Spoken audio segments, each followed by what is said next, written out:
Investir en tant que salarié est une excellente manière de diversifier ses sources de revenus et de préparer sa sécurité financière.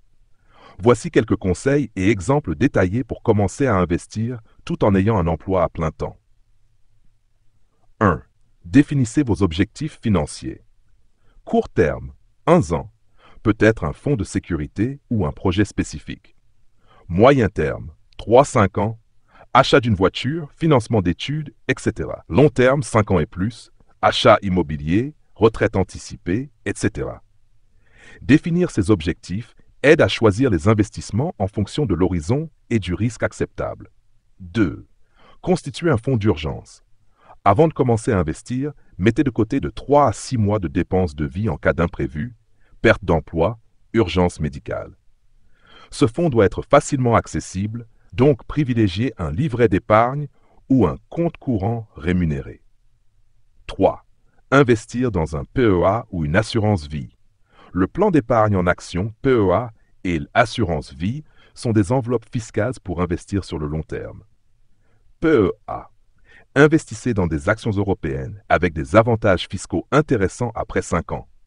En tant que salarié, investir régulièrement une petite partie de votre salaire, par exemple 5-10%, vous permet de construire un portefeuille d'actions sans impacter fortement votre budget. Assurance vie. Elle permet d'investir dans divers fonds, fonds en euros sécurisés, unités de compte en actions, obligations, immobiliers. Cela offre un bon moyen de diversification avec des avantages fiscaux après 8 ans. 4. Investissement programmé dans des ETF, ETFs, Traded Funds. Ces fonds reproduisent la performance d'indices comme le CAC 40 ou le S&P 500. Ils sont peu coûteux et idéaux pour investir passivement. Exemple, si vous êtes salarié et que vous souhaitez investir dans le long terme, programmez des versements mensuels, 50-200 euros, vers un ETF diversifié. Cela réduit le risque en entrant sur le marché progressivement. 5. Investir dans l'immobilier locatif. Investissement locatif. C'est une stratégie idéale pour les salariés qui peuvent obtenir un prêt bancaire. Exemple, si vous avez une capacité d'endettement, vous pouvez acquérir un bien immobilier destiné à la location, financé principalement par le crédit. Les loyers perçus couvrent une partie des mensualités du prêt.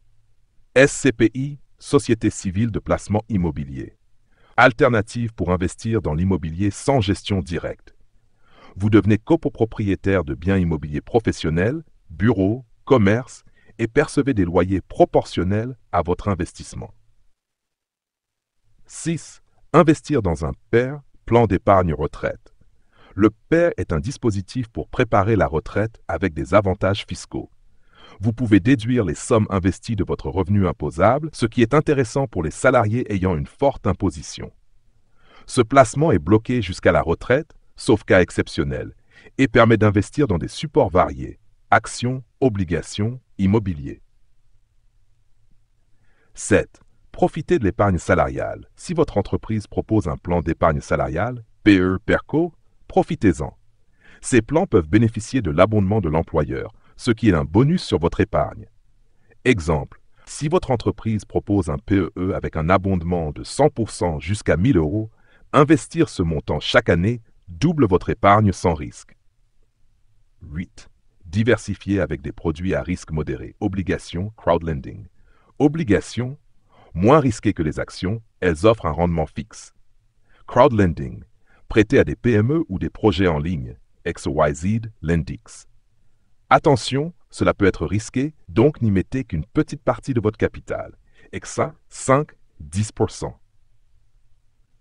9. Formez-vous et suivez vos investissements. Formation continue. Lisez des livres, suivez des formations en ligne ou consultez des conseillers financiers. Des plateformes comme Coursera, Udemy ou Boursorama proposent des ressources gratuites ou abordables pour apprendre les bases de l'investissement. Suivi des investissements.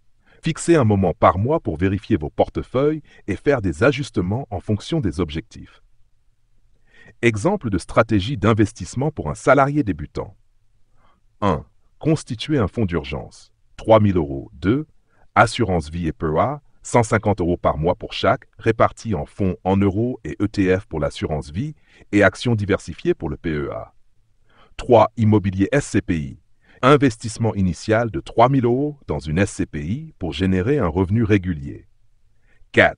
Investissement programmé dans un ETF, 50 € par mois dans un ETF S&P 500. 5. Paire 100 € par mois pour réduire l'imposition tout en préparant la retraite. En suivant ces conseils, vous pouvez construire un portefeuille diversifié et adapté à votre situation, tout en bénéficiant de divers avantages fiscaux.